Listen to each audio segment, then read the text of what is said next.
So Janine and I were chatting about how we wanted to start off season 3, and in the theme of positivity and being uplifting, we want to start off every single episode with our win of the week. So Janine, can you explain to us what the win of the week is? Sure. So previously, we used to ask each other, oh, how are you this week, or how are you doing? And then sometimes it would low key be like, Like, I'm not doing uh, well at all. I'm having a horrible I'm time. doing horrible. Thank you for asking. No, but in all actuality, I think we wanted to be a little bit more intentional with how we greet each other. And so talking about something that you are proud of, that you celebrated, or something that you are um happy to have achieved. So, Jerralyn, what's your one of the week? Let's start with you. Yes, I would say my win of the week has been honestly just like relaunching the podcast. I feel like we were away for a while and now we're back. So por esa putas. So very excited to be back, and I feel like it's good to be creative and get the creative juices flowing, because I feel like for the longest time, especially in like October to like December, I just like wasn't really feeling the vibes at all. Like I didn't feel like I had anything to say, or I had anything to express in a positive way. Long story short, I just feel like I needed to work on a lot of myself so that I could come back better and badder than ever, which I feel like I have. What about you, Yeah, Janine? What's your win of the week? we love to see it. Mine win of the week is that I completed my second week of work at my new job. Yes. I've been learning a lot and meeting new people and just kind of easing into my role, and I'm very happy there. And Mhm.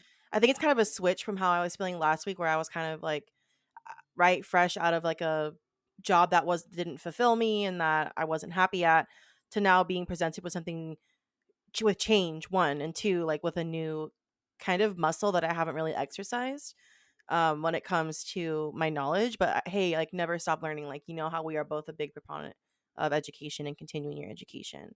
So Definitely. that's my win of the week. I feel like it's important to be like a student of life, and I'm 25 going on 26, and I still feel like I don't want to say a child. I feel like an adolescent, I guess.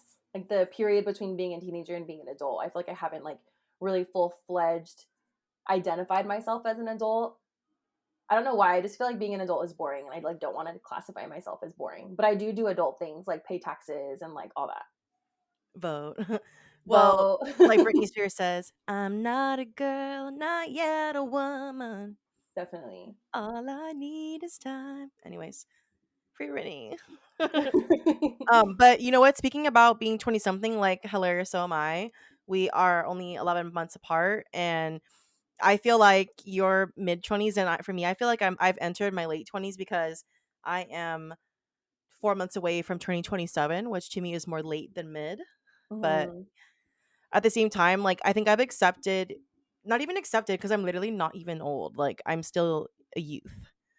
Um, I try not to worry about it as much, because I think also being the oldest sibling, I've always had that mindset, oh my god, I'm old, since I was 13.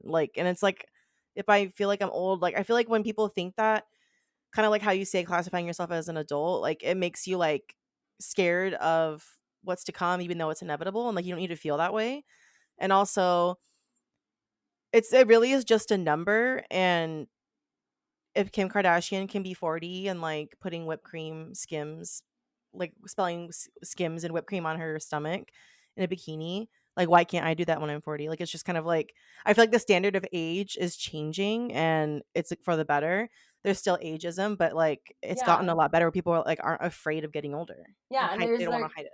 and then there's Tom Brady and LeBron James, who LeBron like James. people never thought that they would see someone in their positions who are actively involved in their sports organizations and just literally like the goats of everything.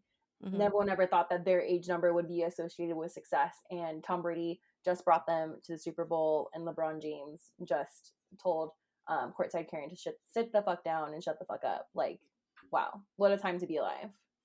And that when I watched his speech, um I hate when you can hear the the spray from like the automatic Febreze thing in the bathroom. It like makes me feel like it's like it's stinky. I must spray. Like anyway, somehow piques my anxiety. But anyway, I liked what he said in his speech when he was like, "Oh, like I want my respect now," and I'm like, "Yes, like demand your respect. Like you do deserve it."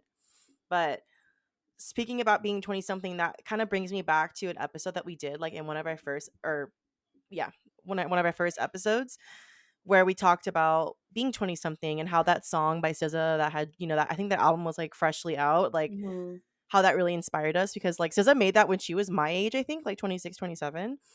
I think she's either 30 or 29 right now. And I was just like just thinking about age, like she was wearing like that cute orange outfit, like something that you'd wear at a festival. I'm like, she's like going to be in her 30s. Like that right there shows you that like you really truly are only as old as you feel. Yeah, I feel like, and it really does come full circle for us because that was actually our first episode, and we used SZA and her song 20 something to delve deeper into an issue that matters that I think all of us are kind of going through. I think when you graduate from school, you're have to break the cycle almost of like the ABCD system. So now you're coming out of that conditioning to the real world where you're like, oh shit, I have to build my credit. I have to file my taxes. I have to make sure that I'm not only working a 9 to 5, but I'm working a 5 to 9 that will like fuel me creatively.